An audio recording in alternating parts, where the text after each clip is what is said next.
So one way to think about being more productive in email is thinking about how many times we can sometimes touch our email before we actually answer it, or how we're thinking about the activities of sorting, reading, and answering them, and mushing them all together.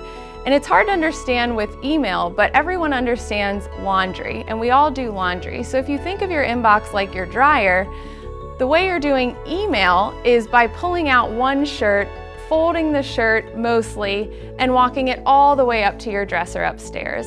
Then you're pulling out a pair of pants. They're still a little bit wet. You have something left to do with them. You put them back into the dryer. Maybe you touch that pair of pants again. Oh wait, this was the pair of pants I just had.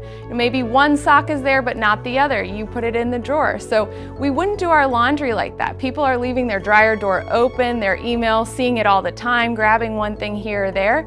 But the way we do our laundry is take everything out. We sort it into piles, fold everything, hang everything, and then put it all away at one time. So if you think about doing your email in that way, based on what the next action of the email is, you'll feel that light feeling of having an empty dryer, having everything you need to read folded up. And that's a much more efficient way to do your email.